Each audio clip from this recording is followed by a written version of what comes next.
E aí, meus amores, tudo bem com vocês? Eu sou a professora Renata Fex e hoje nós vamos dar continuidade e, na verdade, finalizar o nosso estudo de função logarítmica. Nós vamos ver a segunda parte das questões do Enem. Então, fique atento, acompanha. É um passo a passo de resolução onde você tem que ter muita atenção para não errar. Tem as propriedades operatórias que uma vez ou outra nós vamos utilizar, então tem muitos conceitos, tem uma reunião de tudo daquilo que a gente já estudou sobre logaritmo e agora chegou o momento de aplicar. Tá? Então, aqui eu tenho a primeira questão do Enem, que diz o seguinte: em março de 2011, um terremoto de 9 graus de magnitude na escala Richter atingiu o Japão, matando milhares de pessoas e causando uma grande destruição.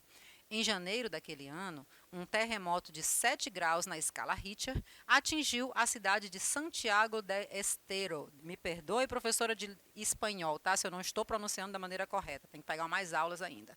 Lá na Argentina. Então, a magnitude de um terremoto, ela tem, né, uma fórmula matemática que nos auxilia para medi-la. Ela é escrita dessa forma: R é igual a log de A dividido por A0, em que aquele A vai ser justamente a amplitude do movimento vertical do solo, que é informado por um sismógrafo, e o A0 vai ser a amplitude de referência, né? E o log aqui representado, ele está na base 10, tá bom? E o nosso objetivo é a razão entre as amplitudes dos movimentos verticais dos terremotos do Japão e da Argentina é. Então, temos aqui as nossas opções e o nosso objetivo consiste em dizer justamente essa razão, tá? E levando em conta as informações lá do Japão e da Argentina, tá bom? Então, chama a tua atenção, tá? Para que a gente já comece a separar as informações essenciais do enunciado da questão. Diz o seguinte: nós vamos montar, né, as equações tanto para o Japão quanto para a Argentina. No caso do Japão, eu estou substituindo, né, o valor que foi mensurado lá pela escala Richter. Então, foi 9, e isso sendo igual a log de A sobre A0. A mesma coisa nós vamos fazer lá para a Argentina. E a medida foi de 7. Então, eu também tenho 7 igual a log de A sobre A0. Gente, perceba que o valor A0 ele é uma constante de referência. Foi informado isso na questão. E perceba também que eu tenho uma divisão dentro de um log. Uma das propriedades operatórias faz referência justamente a essa divisão. Diz que quando eu tenho o log de uma divisão, isso pode ser transformado, tá, numa subtração. E como eu tenho esse A0 um valor de referência, esse valor de referência é uma constante. Por ser uma constante, no lugar dela, eu posso substituir por qualquer informação. Inclusive, desde que, obviamente, seja aplicada para ambos, inclusive eu posso colocar lá no lugar dela o 10. Renata, mas da onde tu tirou esse 10 assim da tua cabeça? Gente, lembra que o log aqui, a base é 10? Quem é log de 10 na base 10? É a unidade. Eu posso, inclusive, ajustar para que eu zere essa informação, já que eu tenho uma subtração, tá? E aí, quando eu tenho essa informação zerada, se eu colocar sendo o 10, isso não vai me ajudar porque eu estou calculando com uma constante, né? Mas se eu forçar essa informação a ser zero, pronto, eu já deixo de trabalhar com essa informação dentro do logaritmo, tá? Não é que eu estou substituindo aqui no A0 por zero. Não. Entenda que o artifício matemático consiste em, quando eu aplico a propriedade operatória, quando eu estou fazendo log de A, lembra que é log de A na base 10, tá? Menos log de A0, esse termo A0, eu estou ajustando ele de maneira que ele zere. Porque ele sendo zero, eu deixo de calcular. Só que eu não quero ainda reescrever com a propriedade operatória. Olha só como ficou. Eu tenho aí, né, como é um valor de referência, uma constante, então, eu tenho log de A igual a 9, isso para o caso do Japão, e eu tenho também o log de A igual a 7 para o caso da Argentina. Ah, Renata, olhando do jeito que está aqui, agora eu posso dizer que log de A, como está igual em ambas, tu vai chegar numa coisa absurda. Tu está me dizendo que 9 é igual a 7. Não estou dizendo isso. Até porque essa informação aqui é para esse local, para o Japão, e essa outra aqui é para a Argentina. Calma, a gente ainda não está fazendo dessa forma. Eu chamo a tua atenção também que eu preciso aplicar a definição para ambos os casos. Aí sim, eu tenho o A do Japão correspondendo a 10 à nona, tá? E, por sua vez, o da Argentina, o A da Argentina vai ser 10 à sétima. Lembra que a questão lá pediu para nós calcularmos a razão? Quando eu monto essa razão, ele vai ficar o A do Japão dividido pelo A da Argentina. E isso traz para nós o 10 elevado à nona dividido pelo 10 elevado à sétima. Divisão de potência de mesma base. O que eu faço? Repito a base e subtraio os expoentes. Portanto, eu estou fazendo 9 menos 7 e isso tem como resposta o 10 ao quadrado. Quem é 10 ao quadrado? É justamente o 100. Pronto. Agora eu vou lá nas minhas opções e vejo que a letra D corresponde ao nosso gabarito, corresponde exatamente a essa informação 100. E a gente finaliza já essa primeira questão, tá? Então, perceba que vai haver casos que você vai calcular de fato de direito o logaritmo, em outros você, auxiliando lá, né, auxiliado pela propriedade operatória, você vai reescrever, fazer o ajuste para que você elimine as informações que não estão necessárias no enunciado, né, para que a gente possa resolver e consiga, então, né, dar continuidade ao resultado, né, para chegar lá naquele resultado, tá bom?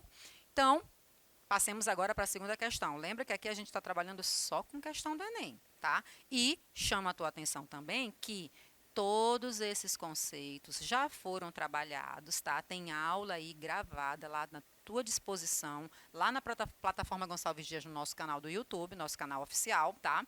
E lá você vai encontrar todo o nosso estudo sobre função logarítmica. Se você não lembrar como é a definição, vai lá, acessa uma das nossas primeiras aulas. Se você não lembra as propriedades operatórias, também está lá. Tudo organizadinho para você. E você pode assistir quantas vezes você quiser. Você pode assistir pela manhã, você pode assistir à tarde, você pode assistir à noite, no horário que for mais conveniente para você. E a aula está lá. Você pode assistir, né? Tirar sua dúvida, fazer os exercícios e aí utilizar como objeto de estudo, tá, para as tuas aulas, certo? Vamos passar agora para a questão 2 do Enem. Aqui diz o seguinte: a água comercializada em garrafões pode ser classificada como muito ácida, ácida, neutra, alcalina ou muito alcalina, dependendo do seu pH. E esse pH ele é dado pela seguinte expressão: o pH ele vai ser o log de 1 sobre H na base 10, em que H é a concentração de íons de hidrogênio em mol por decímetro cúbico, é a unidade de medida desse pH, tá? A classificação da água, de acordo com o seu pH, é mostrada nesse quadro aqui. Perceba que quando o pH é maior ou igual a 9, a classificação é muito alcalina. Por acaso, se o pH estiver entre 7,5 e 9, então eu tenho 7,5 menor ou igual a pH menor que 9, a classificação aqui é alcalina.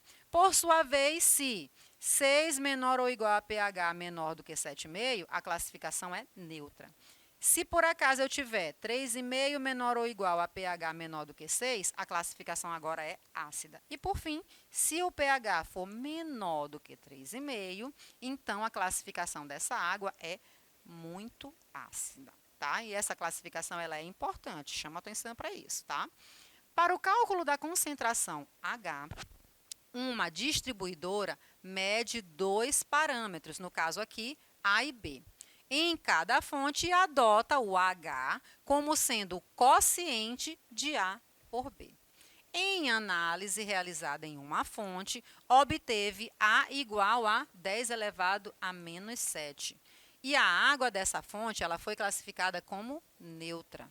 Bom, perceba que aqui ele informou para nós o valor do A, tá? E ele disse que existem 2 parâmetros, aqui representado pelas letras A e B. E ele já disse para nós o A. E lembra, tá, que isso é usado para o cálculo do H, belezinha? Então, continuando aí. O parâmetro B, então, encontra-se no intervalo. Então, eu tenho essas opções aqui, tá? chama a tua atenção que ele deu uma classificação, tá?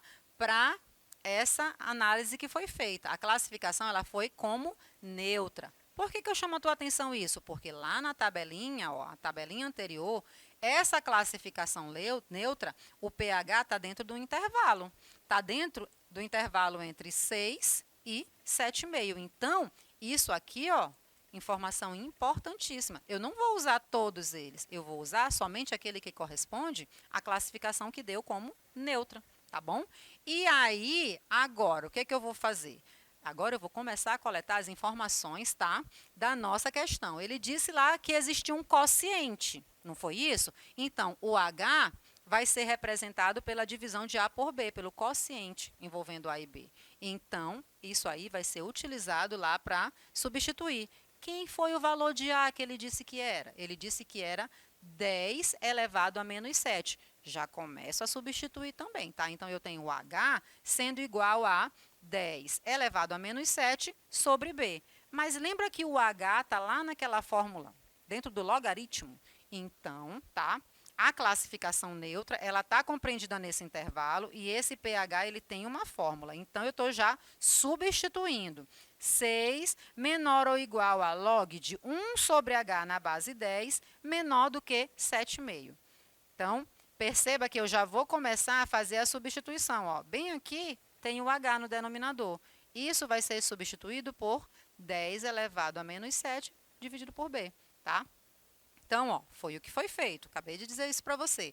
Perceba que eu tenho aqui, né, no numerador a unidade e no denominador uma nova fração.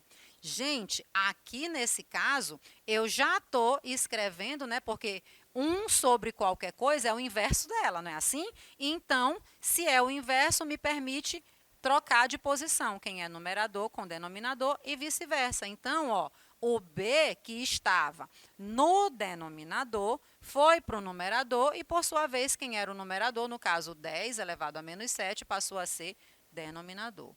E agora?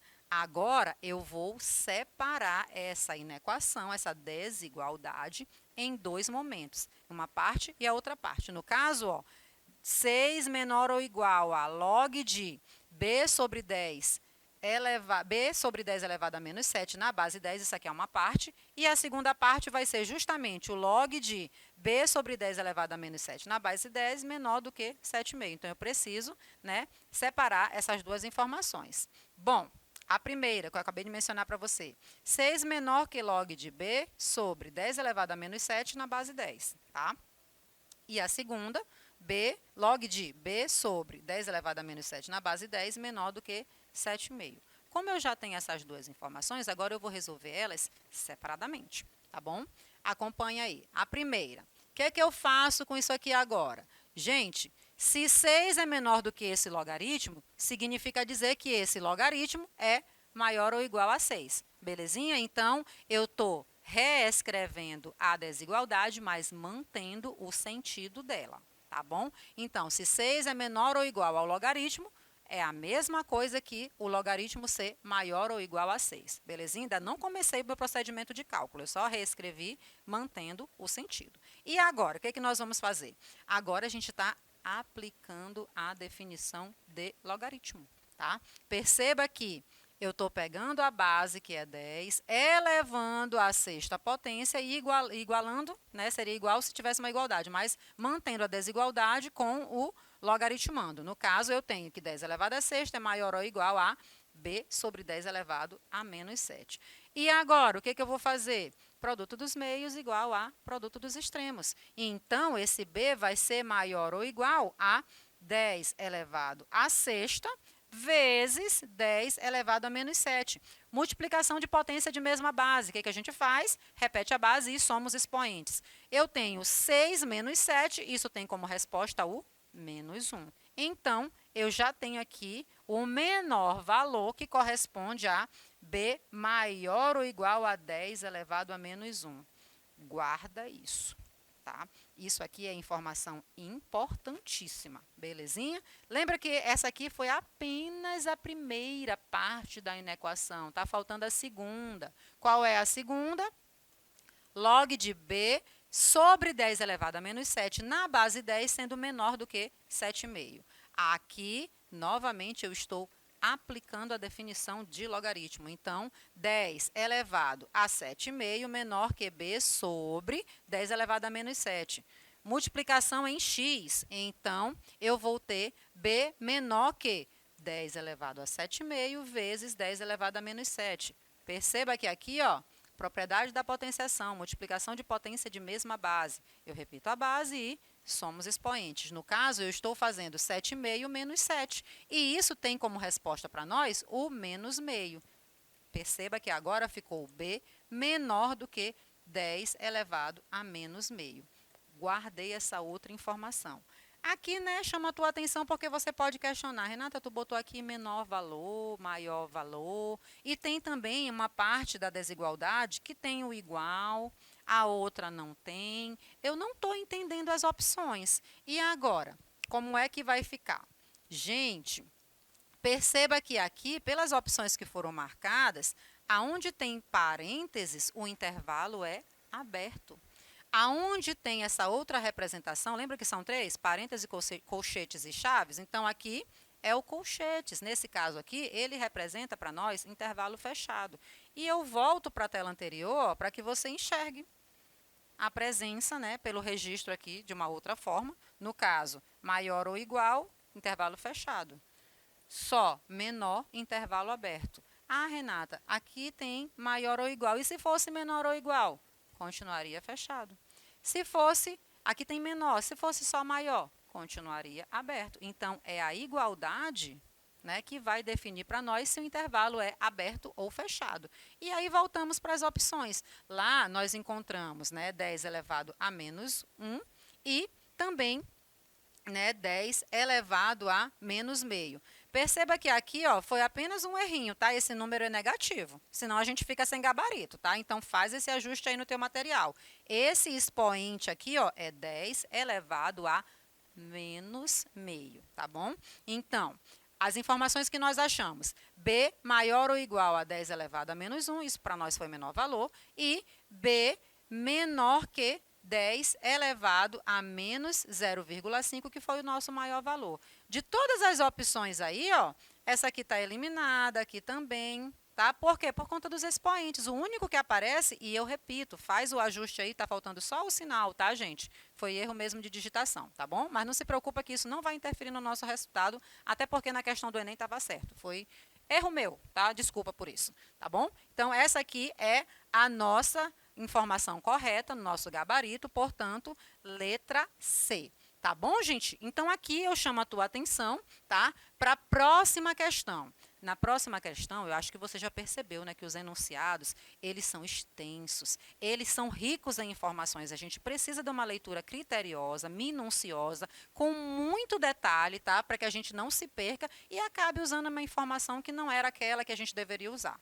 Tá? Então, vamos fazer a leitura do enunciado. Esse enunciado aqui é muito importante, a nossa última questão de hoje, e acompanha comigo. Diz o seguinte: com o avanço em ciência da computação, estamos próximos do momento em que o número de transistores no processador de um computador pessoal será na mesma ordem de grandeza que o número de neurônios de um cérebro humano, que é da ordem de 100 bilhões.